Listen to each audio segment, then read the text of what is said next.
The broadcast is now starting. All attendees are in listen-only mode.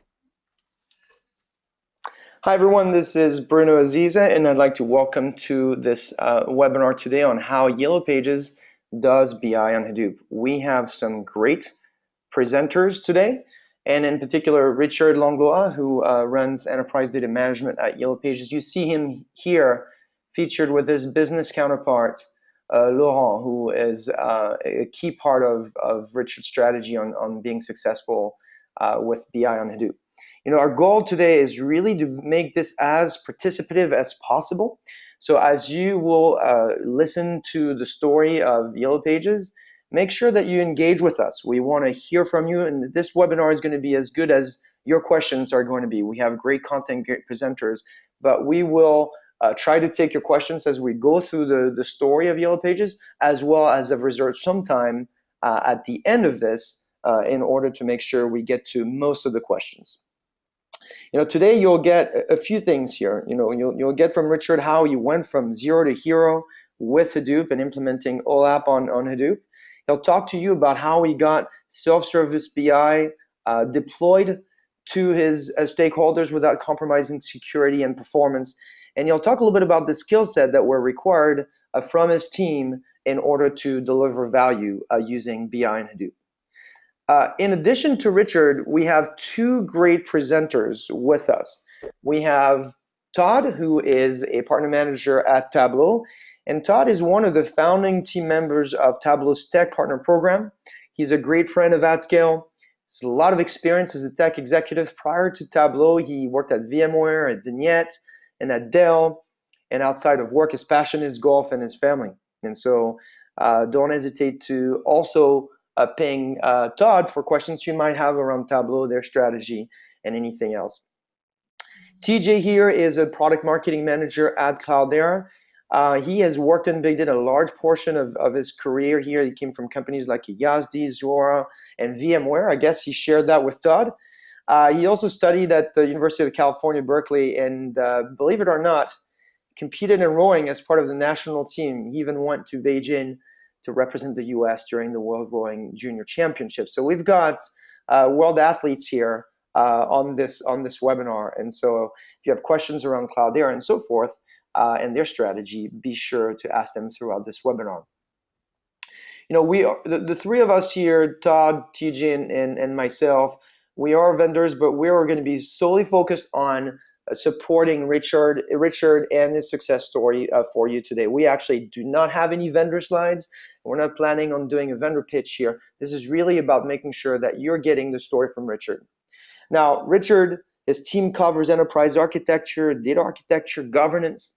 He introduced Hadoop at Yellow Pages when he was in charge of consumer and advertiser analytics at Yellow Pages.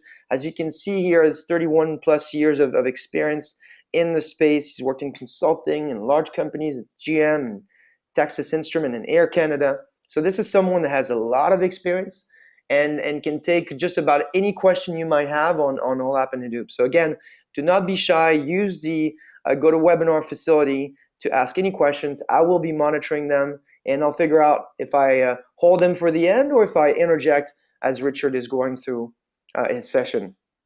You know, when he benchmarked BI and Hadoop, he was able to query 50 billion rows in less than a second. And so if you want to know how he did that, you're going to want to stick around this webinar and ask him any questions you might have. I want to start with the end just so you kind of know what you're getting into. We're giving you some great resources to use at the end of this webinar. We've got a great cheat sheet that is kind of a great document to have with you as you're implementing BI and Hadoop. We also have a technical webinar that you can go and sign up for on demand that breaks up the do's and don'ts of BI and Hadoop. And of course, if you want to see it in action, you can ping us. I think what you'll hear today as an overall message is that the stack around BI and Hadoop is changing. This is what most companies are doing today. They're taking the data from Hadoop, putting it into data warehouse, moving it into data marts, and then off to analysis tools. The issue with that is, of course, it creates a lot of data hops, exposes your data to be copied multiple times, and creates all types of issues around security. What the space and what you'll see and what you'll hear from Richard today is that the distance between the input data and the analysis tools being shortened in most companies. And of course, they do that using solutions like AtScale, but the result here is that the ability to analyze data at much larger scale, much faster, is the result that they're trying to obtain. Again, I'm not going to go too much into this, but if you want to find out more, you can sign up for this webinar here. We also want to make sure that by the time you leave this webinar, you get a good sense of what your Hadoop or BI and Hadoop roadmap might look like. I think Richard's got some opinion on this, but you'll see that you don't get an A, B, C and a very linear way of going through the roadmap. You have many different ways of getting value out of the data that's in Hadoop. Depending if you're in IT, you can see it all the way to the left. It can accelerate your ETL process. Yes, it is cheap storage, but all the way to the right for business people and the folks that are in the business here in this audience are interested in things like exploration, analytics, applications, self-service. So we'll talk about each of those things as it relates to Richard's story. Overall, the reason why we're here is not solely because BI on Hadoop is creating opportunities, but it's because outside organizations, these 4 blocks that you see here are being disrupted. The 2 blocks on the right side, business intelligence and traditional enterprise data warehousing, is being disrupted by Hadoop, big data, and cloud analytics. And they're coming together, and it's creating an opportunity for us as folks in this space to provide a ton of value for organizations. We recently did a Hadoop maturity survey and asked over 2,000 people what they were doing with Hadoop, what they had been doing, and what their intentions were moving forward. We partnered with Tableau and Cloudera actually on the survey, and you can get access to it by simply clicking here on this link. And you'll see that you're in the middle of a transition when it comes to Hadoop. In the past, people are primarily using Hadoop as a way to ETL data and load it. And if you ask them what they're planning on doing next, it's primarily business intelligence. And so you have to ask yourself in the audience, if you don't have plans today on putting BI on Hadoop, many of your competitors and industry peers are working on that today. And when they do, they discover that the ability to have self-service is what allows them to gain value out of the Hadoop data platform. Companies that provide self-service to business units are 50% more likely to gain value out of Hadoop. So there's a clear correlation between your ability to put the data that you have in Hadoop in front of business users and the tools they already know, to your ability to get value for your company and ultimately get promoted through the work that you're doing with Hadoop. The good news is the game is available for you to win, because close to 60% of companies that we've polled have not yet provided self-service access to Hadoop.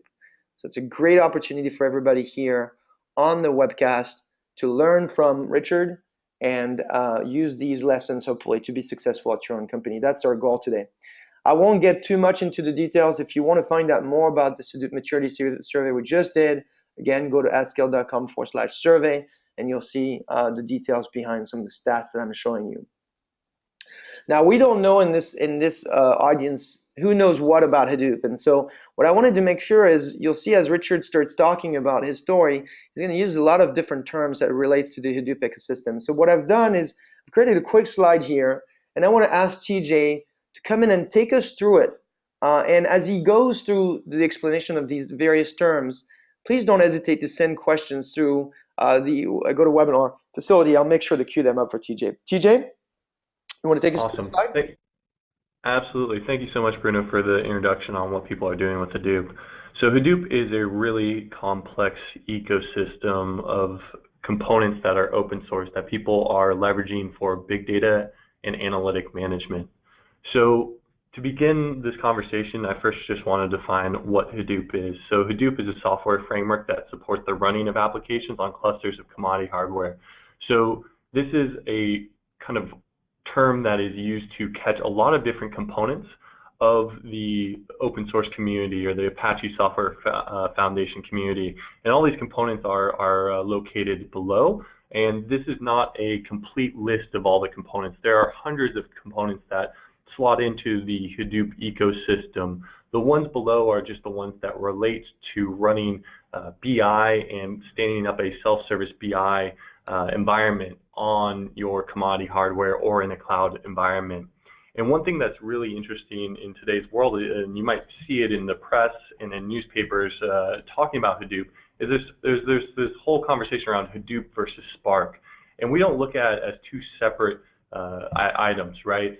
Usually we see Spark running on top of a Hadoop cluster, right? So it's almost interchangeable between one and another. So moving down the term list, we have HDFS and MapReduce. And for anybody that's been around the industry for a little while, this is the genesis of Hadoop. This is where it all began with the Google paper in the early 2000s, right? It was all about distributed storage and distributed processing so that you could process large volumes of information, you know, like the World Wide Web. Next, we saw that there was a bigger need for more processing engines on top of this information that was being ingested into your Hadoop cluster, right? And that's where we saw the need and created something we like to call Cloudera Impala, which is a 100% open source component that allows end users and allows BI professionals to have interactive SQL queries against the data that is located in HDFS. And how this is different than other interactive SQL or other SQL on Hadoop options is it pushes the processing down to the cluster versus a different SQL on Hadoop option like Hive that you see below, which does more data extracts or table extracts, more for manipulation of data within your cluster. So the next one you'll see, and it's a hot topic right now, is Spark, right? So Spark has a lot of different components and a lot of different ways you can leverage this tool. And from Cloudera's perspective, Spark is pretty much the future of Hadoop as it relates to data processing. So Spark can not only do batch processing, but also stream processing. And then it has a bunch of other components that you can leverage on top of Spark, like MLlib for machine learning capabilities. So Spark is a very versatile tool that we see being used in a wide variety of ways. And Richard will get into more explanation about how they are leveraging it currently at Yellow Pages. And then finally, just touching base on Yarn. So as you have all these different components actually, utilizing cluster resources as it relates to computing, you need to make sure that all of these jobs finish in short order. So you need a resource management tool, and that's another key component of the stack as you have more and more workloads moving into your Hadoop cluster. And then finally, Hive, I mentioned it earlier. Hive is more for manipulation of information, right? So it is a SQL-like language that you can use for table joins and data extracts or table extracts. And sometimes people even use it to connect into their Tableau instance. But for large volumes of data, if you're looking at hundreds of millions of rows or even billions of rows, Hive doesn't give you that the flexibility or the interactive queries that you need in order to perform your BI at the speed of thought, which your analysts want to do. For connection into any sort of BI tool and connection into Tableau, Impala is the way we see our customers moving towards. So Bruno, I'll pass it back to you, and unless there's any questions that came in from our audience. I think you did a great job here covering most of these components. So I'm going to take some of the questions here and then queue them up for the end of the webinar so we can keep on going. But if you're attending this and you want to take a photo of this while you have that as a reference while Richard is going through his story, let's go ahead and do that. Let me now pass over to Richard here. And really he's going to do two things. He's going to first take us through Yellow Pages, which we'll refer to, I guess, as YP. Their story, their business challenges, as well as how he went through the technical implementation. Richard, the floor is yours. Thank you, Bruno. So as you can see, YP, it's about YP Canada, just to make sure here it's not YP in the United States, it's in Canada. So we have, as of 2015 Q2, 248,000 approximately advertisers, so those are our customers. And the company offers digital media and marketing solutions across the country for our merchants. And we also deals with large organizations. So not, as you can imagine, when you have 248,000, we have mini, small, medium-sized enterprise, but we also deals with the large one, the Best Buy, the Walmart, and so on. And we have a division that deals with the national agencies. It's called Mediative. Next. So our mission, we see ourselves at connecting people and business together. And if I take the print book analogy, I mean, everybody know YP through that. We are doing the same thing, right? People are still searching for products, services, and so on.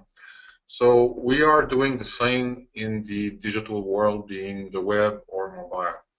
But we want to go further. We also want to become the the digital partner for the small, medium-sized enterprise, simply because they don't have the means usually to be able to not only deals with advertising and marketing solution, but then go further into even doing transaction. So this is where we're going.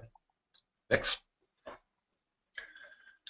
So this brings you to the core of our business. It's all about relevance. So we have the advertiser on one side that describe essentially their products or services and so on, and you have the consumer on the other side, which is roughly the population of Canada that are using the services to find to find whatever they are looking, right? And that's the key part here. It's all about relevance, and we need to find that sweet spot. So if I look at relevance, I just want to describe it in pieces so that people can understand the scope of this. It covers content itself, right? So information about merchants. It could be historical content, such as smart tips, could be ratings, review, and so on. So this is what we call content. This is what people are looking for. Then we have user data or the consumer data, and this goes, it's about subtopics like demographics, location, the type of device they use, when they use the service. And then it brings you into another notion, let's call that knowledge. And this brings notions such as taxonomy and so on. Synonyms. So if you're looking for example, a bar, maybe you may want to be looking for a pub. In French, in Quebec, where we use French, we may use things as shorts like resto, which is for us, R-E-S-T-O is a short for restaurant. So we need to understand the way that people express themselves when they do the search and going formal against a database, if I want to say it that way. Another piece of relevance is the search engine. So we have our own search engine. And then another building block of this is the presentation layer. Presentation, so if you're searching for a restaurant, you may want to be looking for the chef. Where did he study? What type of food he does? What is the menu, and so on. So the presentation of the result that has been produced by the search engine needs to also be tackled there. And there was ranking, by the way, I forgot. Search engine does have to rank in terms of importance. And then at the end, you have optimization, and this ties to analytics, as you can imagine. So the tuning of optimizing, the sweet spot or the intersection between user and the merchant, it's all about that. So that's what we do here. So relevance is somehow more complex than what people imagine. Next. So in terms of properties, what you see here on this slide is we have multiple digital properties. We have YP.ca, Canada411.ca, CanPage, YP Shopwise, YP Line. We also offer an API for partners, and we have red flag deals.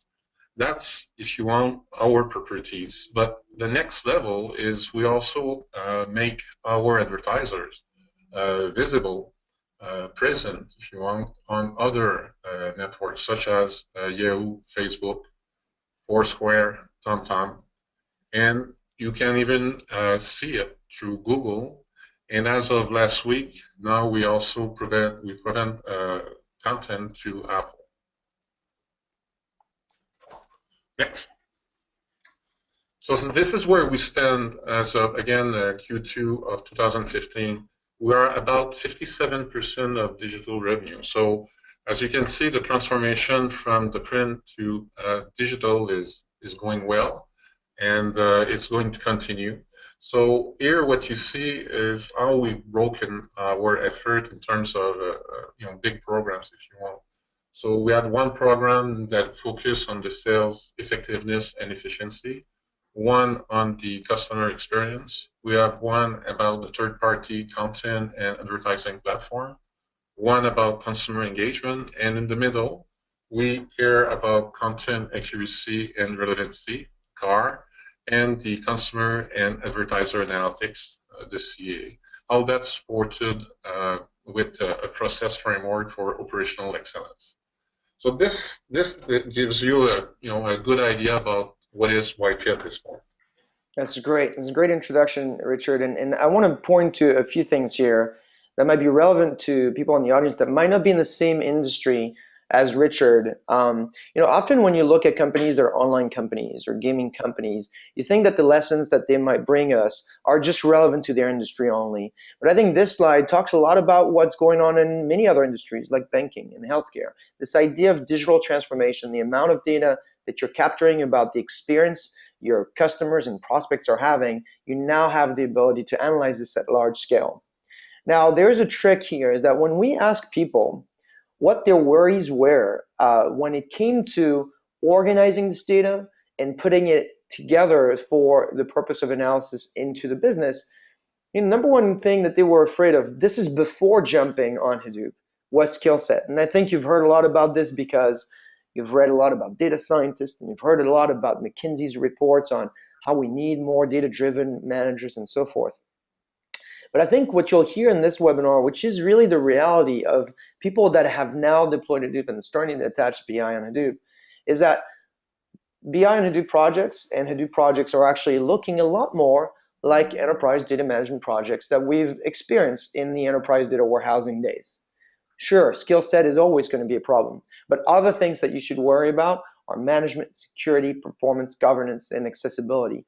So when you think about planning your project, don't just think that the solution is going to be hiring a brand new team of data scientists that somehow understand HDFS and are going to make everything go away. Once you want to make this in production and real usable for business users, you'll realize that there actually are other issues that you're very familiar with and that your team probably is very familiar with. If you want to drill into this, one of the things I forgot to mention earlier is that you can have access to the survey data, of course, on our site, but we're also running a webinar with Wayne Eckerson, who's a renowned analyst in this space, who's going to dissect the survey results and take any of your questions. That's happening next Tuesday.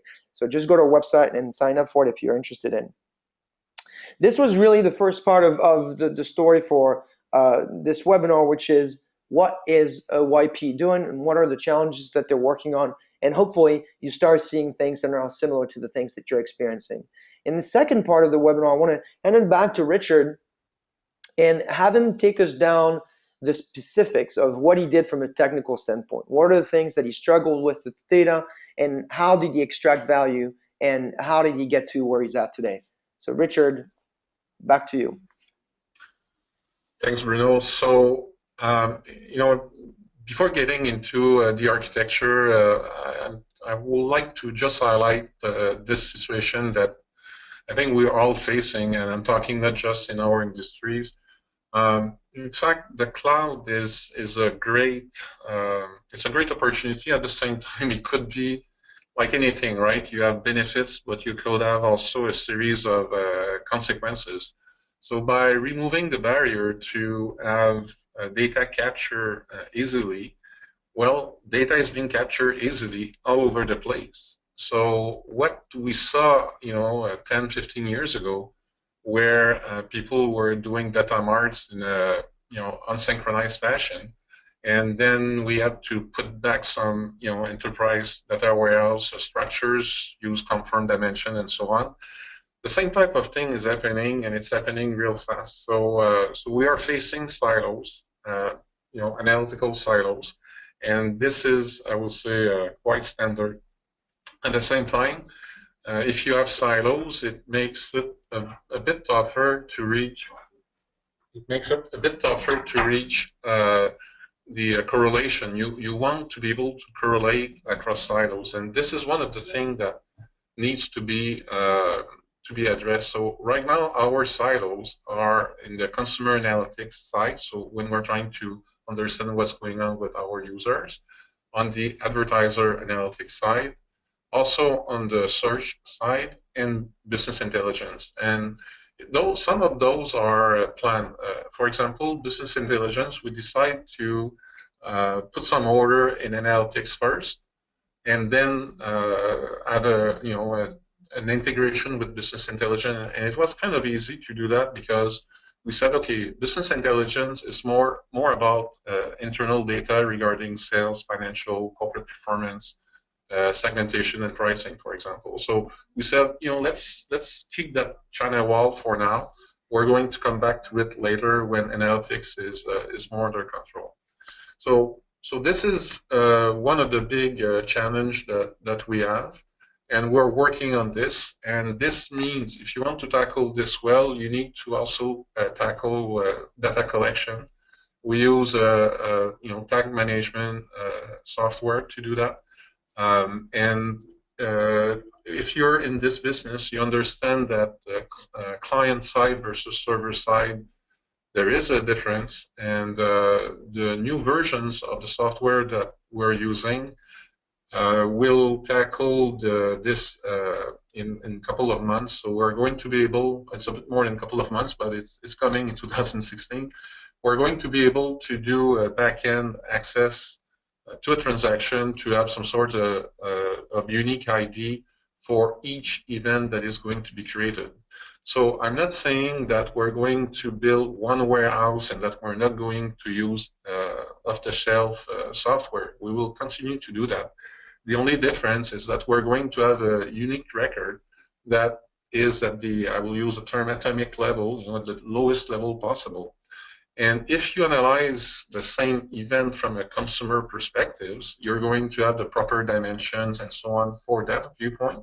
And if you do it from advertiser, it's whatever dimension that makes sense.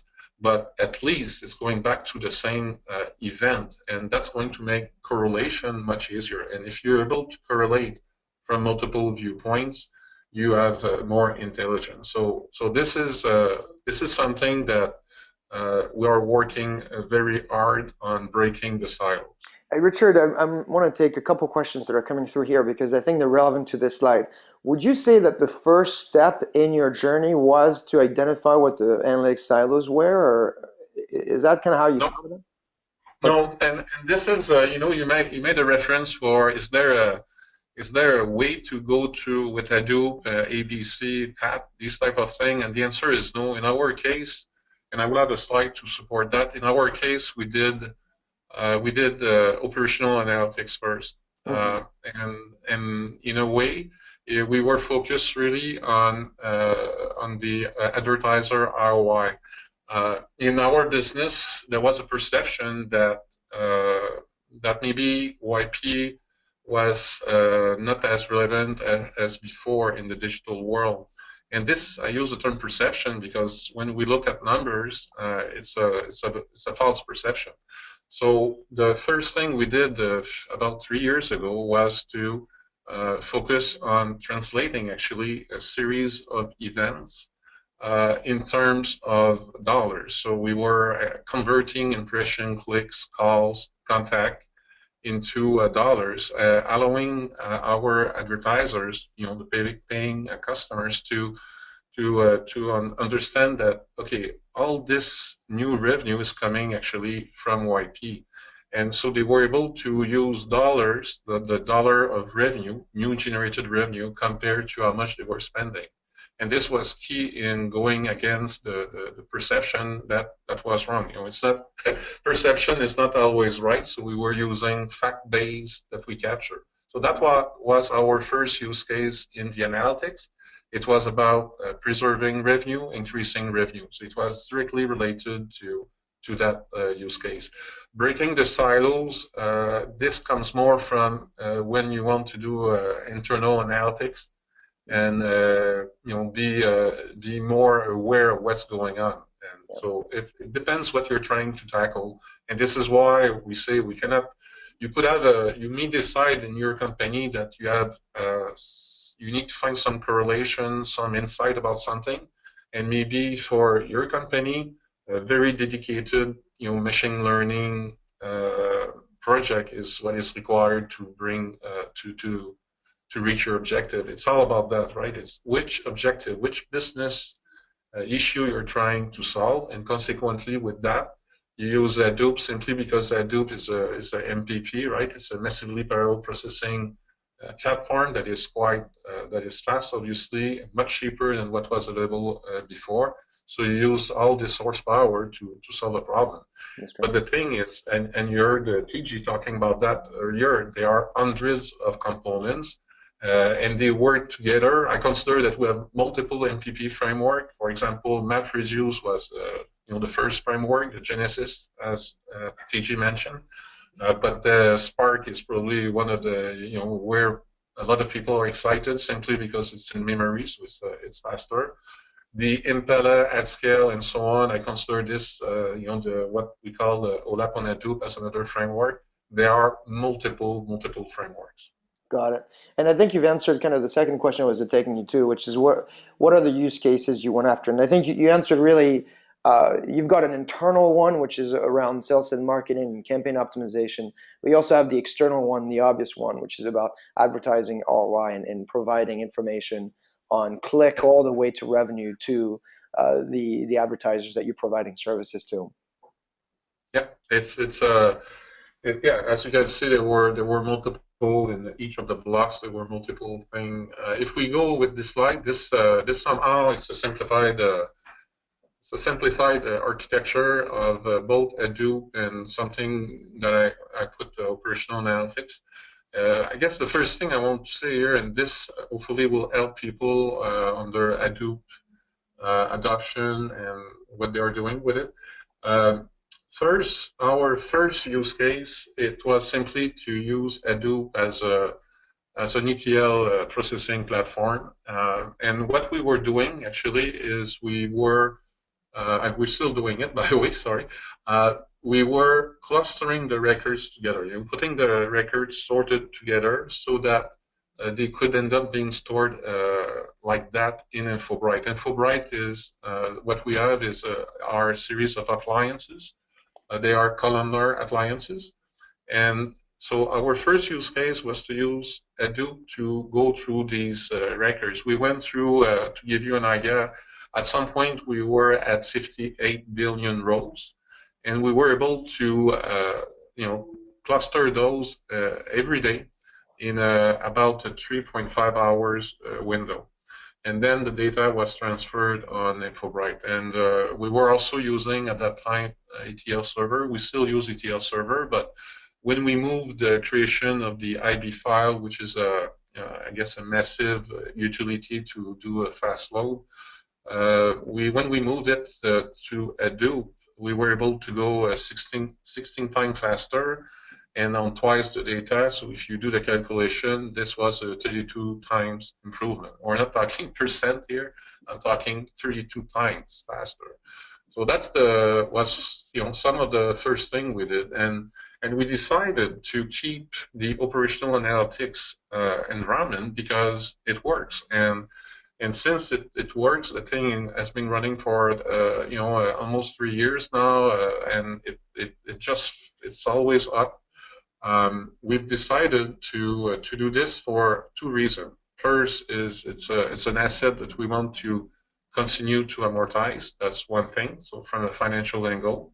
But also because it works well, those are resources that are not being used on the Hadoop itself. So it's a nice way to reduce the load on the Hadoop. It's quite possible, by the way, because it's scalable, to add nodes after nodes after nodes.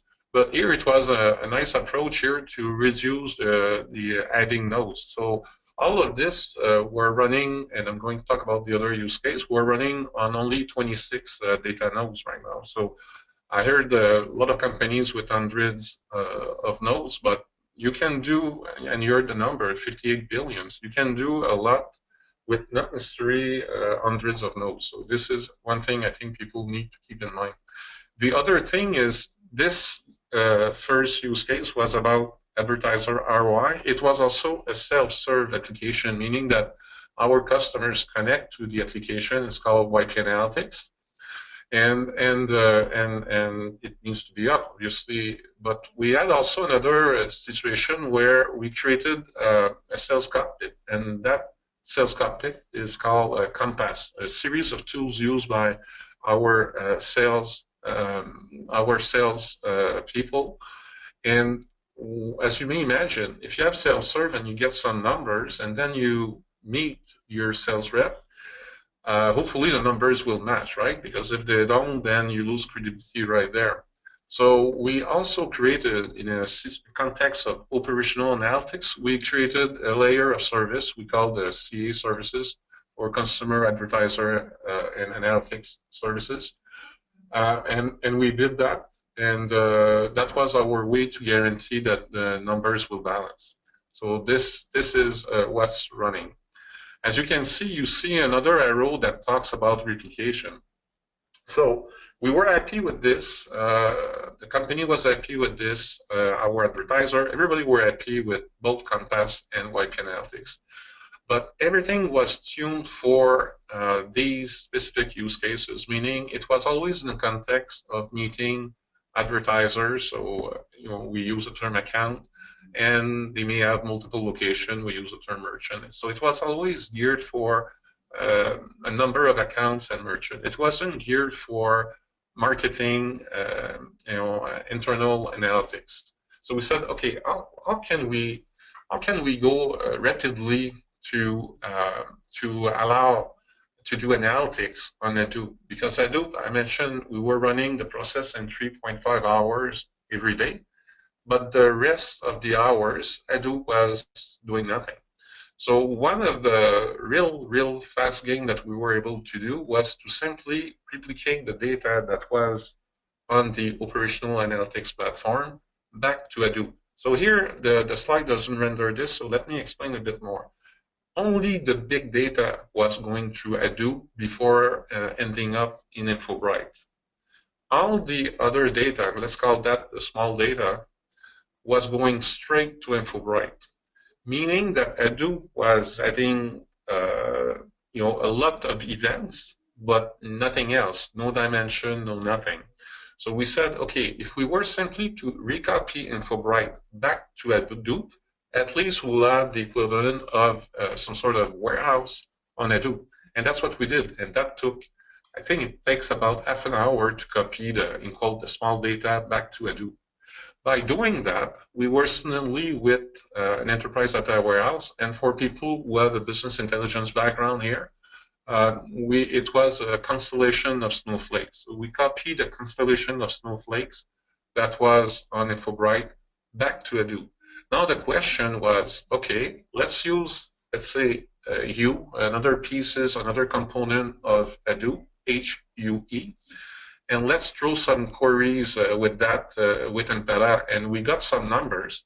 And by the way, if you compare these numbers, because this is still an MPP, meaning it's fast, if you compare this with conventional databases, it's quite fast.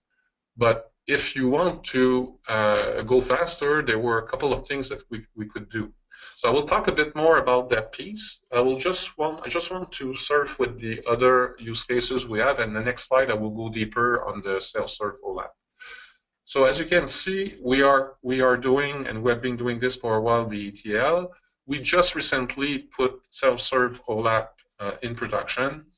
Next step we want to do, and this is not done yet, and we're going to do that toward the end of the year, is the discovery pieces. For us, discovery, there are many definitions, and this could also be confusing, but for us, discovery is simply the capability for people to look at new data sources, be able to do what's called profiling, to have an idea about the outliers and some statistics, I will use that term, on new data.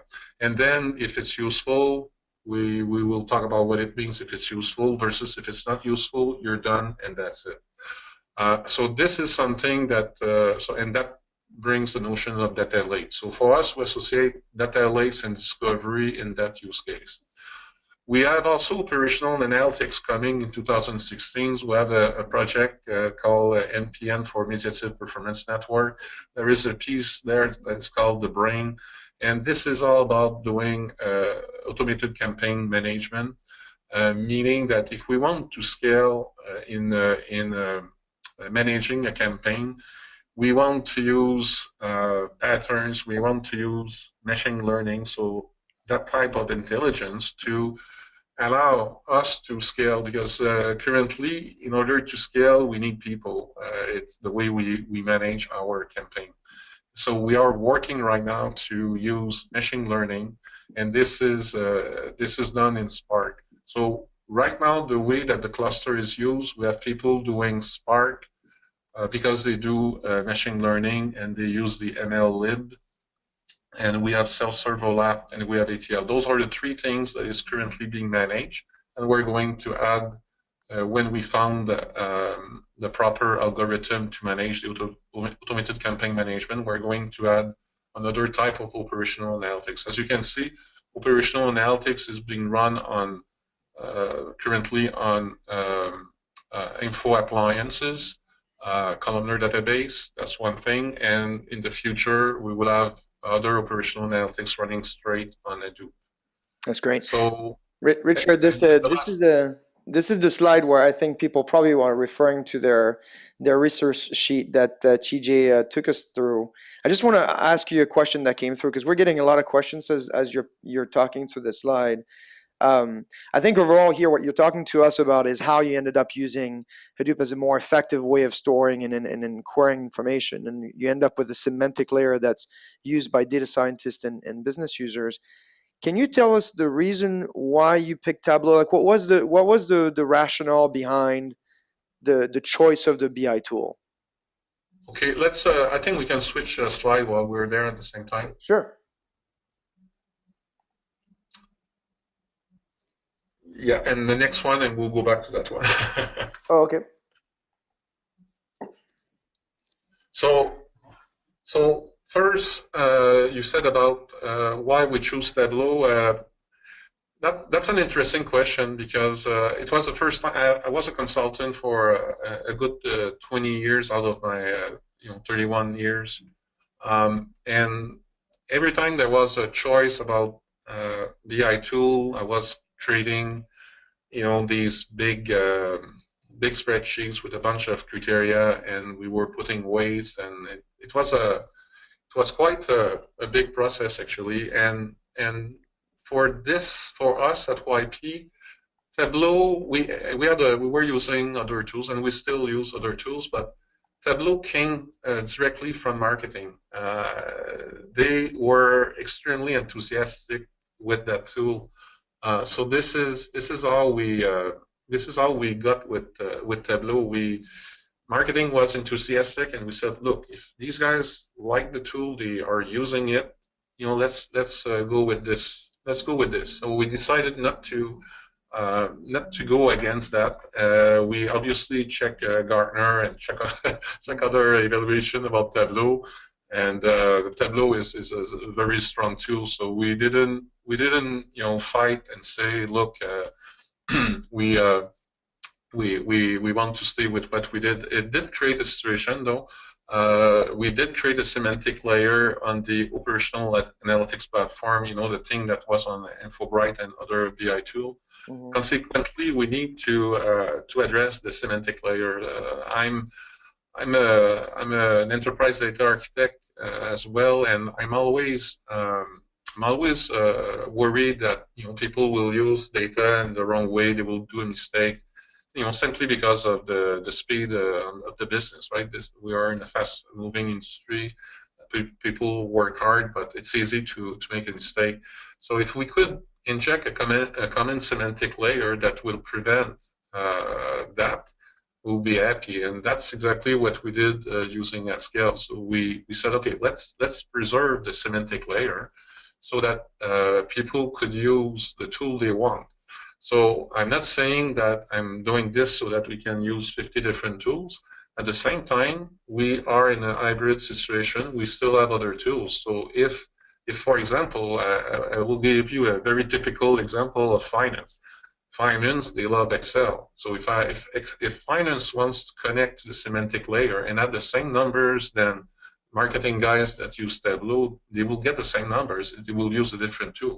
Yep. Finance love Excel, and this is what we're getting with the semantic layer. But it's not enough. We didn't do that just for that. There would have been other way to protect a semantic layer. The problem that we were trying to address is that even if Hadoop is fast and you can add nodes to go, so if I want to go 10 times faster, I have 26 data nodes. I simply need to have 260 data nodes.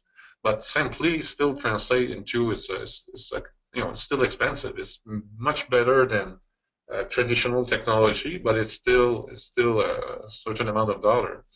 So obviously, for folks that have been in the field, aggregates is a solution. The problem with aggregates is that they need to be managed, and you need to create aggregate, drop aggregate, create aggregate, and so on, back and forth, and it becomes very painful. It eats on your ETL processing and so on.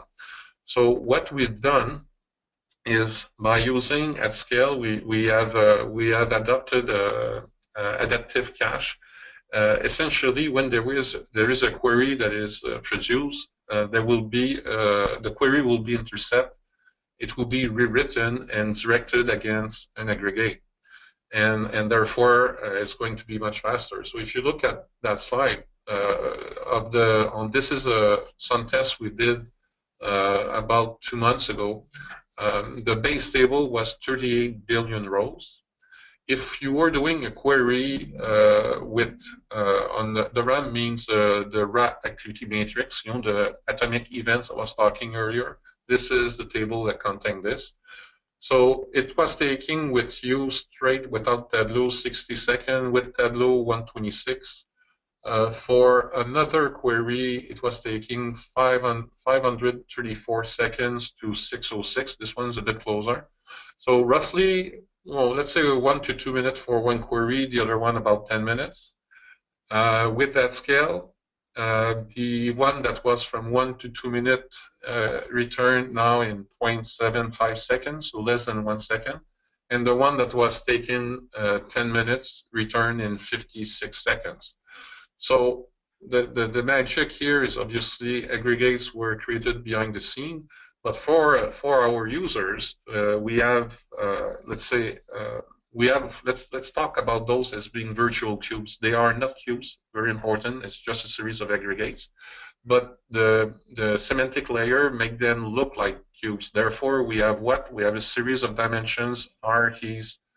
We have facts with a matrix and derived matrix. So all of this is exposed, and people see actually only 11 fact tables because the constellation of snowflakes that is now on Hadoop has 11 fact tables. So the users don't need to know about all these aggregates. They just need to focus on the 11 fact table. Tableau issue the query. AtScale intercept the query, rewrite the query, shoot it to the right aggregate, and you get the return. The other column I didn't talk at this point here is the build time. So if an aggregate doesn't exist, and that's the third from last, so when you see 80 seconds, 0.7, and 217 seconds, so this was the time to build the aggregate. So at the same time the query was rendered, there was also the time to build the aggregate. So next query obviously will be faster. So for sure, the first user, the response time is without aggregate response time, but after it goes radically faster, 10 to much more. So if I would have liked to do this, I would have had to go through 260 nodes. So right now I'm doing that type of numbers with 26 data nodes. I think that's what people have to keep in mind. So a mixture of understanding the right framework, the right tool, software, aggregate, that's what brings you with these type of numbers. We were very happy, obviously, with the numbers. Richard, I want to bring maybe one question from the audience here around the semantic layer itself. Where is it maintained? How do you work the semantic layer? Is it maintained in Cloudera? How does that work? It's well, we the entire Hadoop we use is with Cloudera.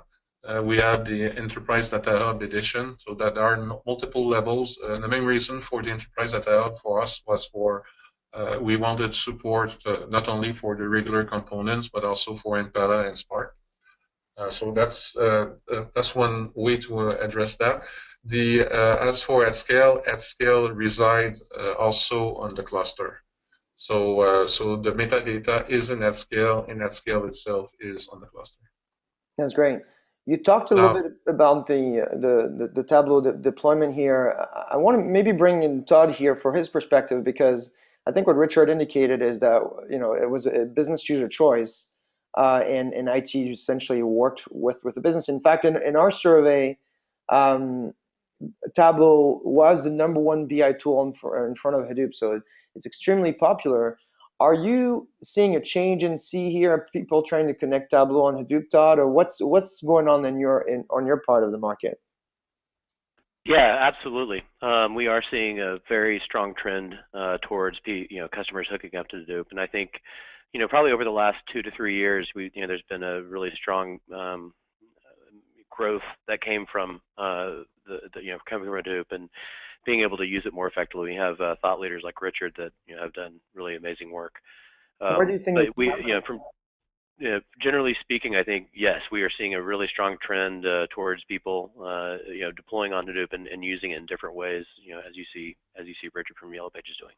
Great. Why do you think this is going on? Do you think it's the types of enterprises you're working with, or specific industries, or what's going on in the market that's changing this trend? Yeah, I think it's just if we look, and you pointed it out earlier, if you look at the historical database and how it was used, and I think we're starting to see a strong trend towards using Hadoop in different ways and being more aggressive with it.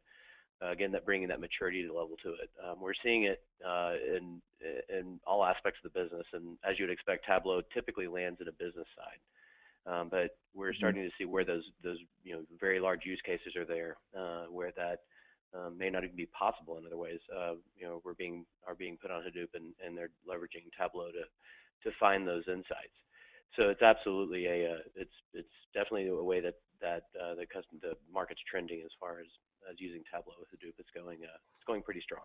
That's great. We have a slide at the end of this this presentation on the types of use cases where Hadoop is most appropriate, and hopefully we can get to cover it. But if we don't, you'll get this as an appendix for people downloading the deck and then watching the on-demand version. But I think you'll find a lot of situations where if you're a retailer and you've got multi-brand analysis and you really just simply cannot store the data on one box, you have to go to Hadoop.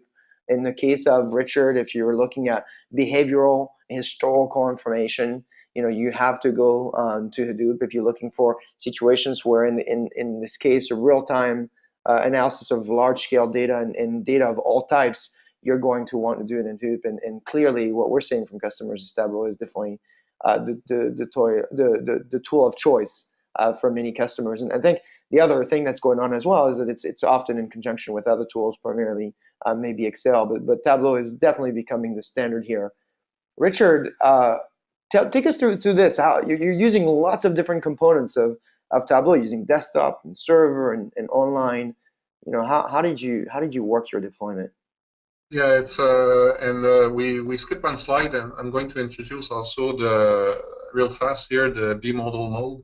Oh, do you want me to go back to that slide? I can. Oh, it's okay. It's okay. If we have the two runners, right? If you look at the slide on the top left, you have the marathon runner and you have the sprinter. So essentially, what we want to do in doing our analytics strategy is to allow for two things. It's to allow for speed, and also to allow for robustness. And usually robustness takes more time, right? And it's very tough to have cheap, fast, and very sophisticated all together. That you need to make a choice. So what we're saying is that we're going to govern this more, meaning that if we like to go by a sprinter mode, at least if we are aware of it, so when the sprinter mode conclude that, this project was very, it's worthwhile and needs to be industrialized, meaning making it robust. That becomes actually some sort of input to the marathon mode. So what we're saying here is that we can do both, and we want to encourage both. Marketing is typically in sprinter mode. They do things, but if we're not careful, it becomes a surprise to IT. So we simply want to know how many sprinter mode projects we have. And in some cases, we will say, you know what, this printer, we're going to start the industrialization because we know it's going to be required. So it becomes now a managed approach of making making a date, if you want, with something, and then making it robust so that it's sustainable. So here, for this slide, we're simply saying that for both modes, we can use Tableau desktop for the marathon mode and the sprinter mode. And so the point is, if you create reports, from scratch, let's say you need desktop, so those are the report creator. Yep. Now, you have two pieces, Tableau Server and Tableau Online, and usually people see them as being mutually exclusive. Essentially, Tableau Online, you're in the cloud, meaning that you run some report, you have an extract, it's called a TDE. The extract is in the cloud, and people that have online can connect to it and then do a certain amount of manipulation. So those are consumer of Tableau report. Now, Tableau Server is, I kind to make it simple for this. Tableau Server is for on-premise access. So why we have both? Very simple. There are cases where we didn't have time to do things on Hadoop internally, if you want, on our cluster. And we want to still be able to produce whatever report, and consequently online become the approach to sports that type of situation, the sprinter situation. So this is why we use desktop, server, and online. That's great. Now, I know we've got about 1 minute before we have to close this webinar, but I'm going to go over so we can at least take a few questions. You've got a few slides here that are good guidance for people that want to build a service the way you did it. Do you want to quickly take us through those two? And yes, real fast, super fast, because the 1 minute. Essentially, we see ourselves as a practice. Like a bit a legal firm that offers services. We want to see ourselves as offering analytics and big data services. So we simply list the services we can offer and in which mode they apply. So here we have the planning and architecture services, for example, doing roadmaps, because if you decide to go with a series of sprinter projects, eventually you need to industrialize this thing. Data architecture, semantic layer, Hadoop capacity planning, those are the services you see there. Next slide. The other type of services, development services, data collection, robust ETL development, building application like white analytics we build that is being used by our advertisers. Next.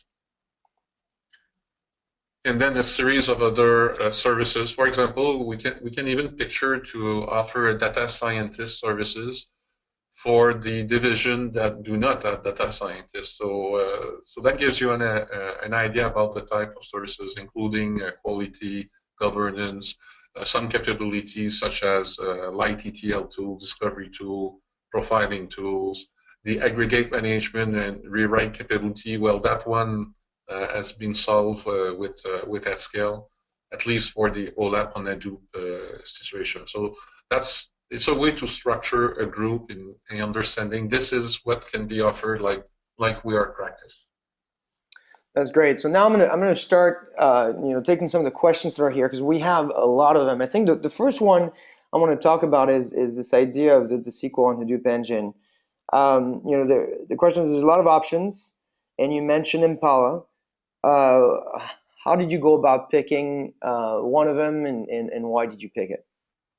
Well, we've done, like everybody that I've been in IT for a while, we've done some tests, and we test. There are a couple of things. We mentioned HDFS, but you need also to choose, are you going Parquet, Avro, and you need to choose the format, if I use that term. So if it's Parquet, it's a columnar format. Avro is more for ETL making it real fast here. So we've done some tests, and we realized that Parquet with Impala is fast. Seems to be more stable than other combination. One of them could have been Spark. We even look at other more, even outside of the Hadoop some degree, but we felt that this was a good combination of going real fast with a reasonable level of support of features. Yeah. People have to understand that though these are open source projects and so on, so there is a level of maturity that is not equal to, let's say, some of the vendors that have been there for 30 years. So let's keep that in mind. But that's why you need to understand a bit what you're getting. So we're not getting, there is no, I'll use that, there is no perfect formula. If you're talking to somebody who wants to do ETL, he will prefer to use Avro, but if you want to do OLAP on Hadoop, we all agree that Parquet is the right format. So that's the type of thing that people need to understand. You need to understand what you're getting. You need to understand that while you're doing this, there are 3 or 4 other options at the same time that people are working that may eventually make your choice, let's say, not the best choice in the next year, but those could be changed. That's the point. This is a rich ecosystem, and that's one of the reasons I like it. It's very rich. It takes reading, it takes experimentation, but the MPP you're getting, it's amazing how much faster you can go compared to other technologies. And I'm always thinking that if we are not doing it, other companies are doing it. This, for me, is a competitive advantage thing to keep in mind. That's great. We need to be able to get to these insights and go at the speed that the market requires. That's great. TJ, I want to bring you in on this one because on Impala in particular, you explained what it was earlier on in the webcast. If people want to get resources, where do they go? Do you have benchmark information, security information? How is Impala being supported? Yeah, absolutely. So Cloudera supports Impala, and then there's some other vendors in the ecosystem that also have adopted Impala as their SQL on Hadoop component. So if you're looking for more resources on Impala, I would recommend checking out Cloudera's developer blog. We have a variety of third-party benchmark testing to see how Impala compares against the other SQL and Hadoop offerings. And then if you're an IT developer type and you just want to get your hands on it, feel free to visit our download section and download the code for free, or spin up a AWS cluster with a Tableau front end to run some queries against some data that you can input. Both of those are free options that you can find on our website. That's great. Let me take another question here from Jason. This is for Richard, asking about the specific attributes of the semantic layer you mentioned. So it said, does it only do aggregates, or does it keep user from doing stupid things like joins or joining data that doesn't relate? What are the other things that this thing does essentially? It's to be honest, I didn't see if it will allow you to do stupid things.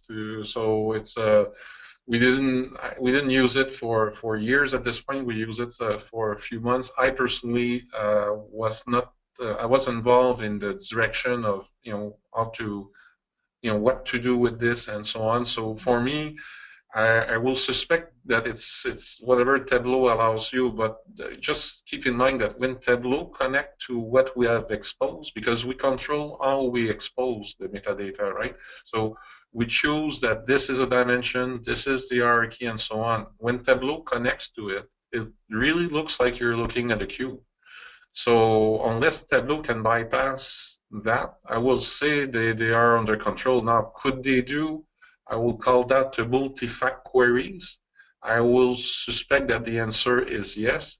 Is it okay to do multi-fact queries if they use conform dimension and they do some ratio across? It will work. Will it be heavier? Definitively. And for me, is it acceptable? The answer is yes. So I think it's a good way to control that people don't do stupid SQL mistakes, which are exactly that, mistakes, by adding that layer. To which extent people can bypass that? Maybe Bruno, you want to talk about that, but I Yeah. think it's quite good. I can address, I mean, relatively quickly, and there's a lot of information on this. Essentially, the functions of the semantic layer is one primarily is around performance. So it's the creation, the training, the management of aggregates that guarantee performance for business users. I think one of the things we didn't talk about here is that the research shows that if a Tableau user, regardless what data you're querying, could be 200 rows, 200 billion rows, the expectation of the end user is that it's got to return the query in less than 3 seconds. And so that's what the semantic layer is optimized for, is how do we make sure that you get your answer regardless of the data under 3 seconds. Then there's two other things that it provides, I think, addressing Jason's question, which is around business logic. The way you prevent people from sending, I guess, quote unquote, stupid queries is by good business modeling. And the semantic layer that AtScale provides provides you with a business modeling facility that allows for you to kind of create, if you will, the definition of your quote unquote virtual cube. And then the third thing, which we haven't gotten into here, is security and access. How do you provide access to salespeople and marketing people only to the data that's relevant to them? So those are kind of the three things that the semantic layer provide as qualities. But I can give you more information. Reach out to us, or simply go to atscale.com and we can give you more detailed information. I want to take maybe a couple more if we have time. I know it's 8 minutes after the time we're supposed to close, but we still have lots of people that are logged in, so I figured they want the answers to their questions. I'm not going to get to all of them, but I'm going to pick this one here around the team. You didn't talk much about this, Richard. Did you hire a brand new team? How many resources do you have? And what are the skill sets? Yeah, good question. The skill set that we have relates to the use case we were trying to solve. So when we started, we were not a lot of people. In fact, we started by migrating. There was a YP Analytics existing application that was outsourced. It was decided to be migrated back in Canada so that we could evolve it faster, better, and so on. And the code, the ETL code was in Java, so it wasn't an ETL. We were not using an ETL tool. So obviously, because we were inheriting a bunch of ETL, I went with Java developer because it was in Java, right? So we went with that. Because we were using InfoBright, we went with a DBA that was used to do a very large database or big data. We went with some sysadmin to start this thing, and business intelligence people for the front end. Roughly, this was and some business analysts and PM. So when I talk like that, it looks like any regular project. The twist, though, is that our DBA was also quite solid as a sysadmin, and he managed to. First, he went through the Cloudera training at the beginning.